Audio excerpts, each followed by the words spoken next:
You say yes right away. You even mean it. But the moment the visit is mentioned, your quiet time quietly slips out of reach. Nothing bad is happening. No one did anything wrong. And yet, something personal has just changed. If that feeling sounds familiar, you're far from alone. Today, let's explore why some people feel uneasy about having guests in their space, even when they genuinely appreciate the people visiting. For some, hosting feels uplifting. Conversation flows naturally. Laughter fills the room. The atmosphere feels lively and warm. But for others, home serves a very different role.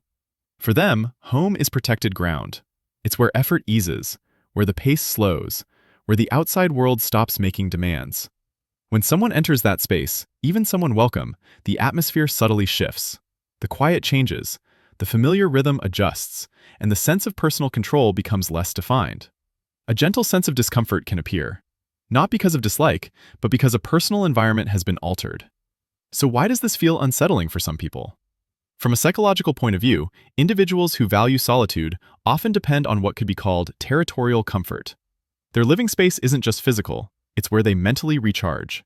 They choose the sounds, the timing, the routines, the pace of the day. When another person enters, it's like a small ripple in calm water. Nothing negative happens, but the balance naturally changes. Many people also use home as a place to recover from social interaction. Outside, they stay attentive, engaged, considerate of others. Inside, they allow themselves to slow down and reset. When a visitor arrives, that pause ends. The social version of themselves returns automatically. That shift isn't dramatic, but it requires quiet effort, the kind that builds gradually in the background. Here's something rarely said out loud. Some of the most kind and thoughtful people feel a sense of relief once the door closes behind a guest. Not out of distance, not because they dislike connection, but because quiet feels necessary. People like this often maintain clear personal boundaries. They don't push others away. They simply protect the environments that help them stay balanced. To them, home isn't a stage. It isn't a role. It's a place where they exist without expectation. That's why meeting friends in neutral spaces often feels easier. Connection remains without giving up inner calm. For some, this sensitivity connects to earlier life patterns. In certain environments, visitors once meant pressure or unpredictability.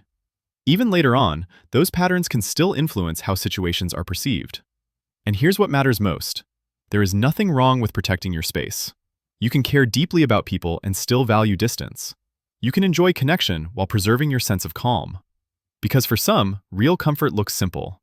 A quiet room, a familiar seat, a warm drink, and the steady presence of their own thoughts. If this resonates with you, you're not alone. Feel free to share your experience. And if you enjoy calm reflections on everyday behavior, you may want to stay. I'll see you in the next one.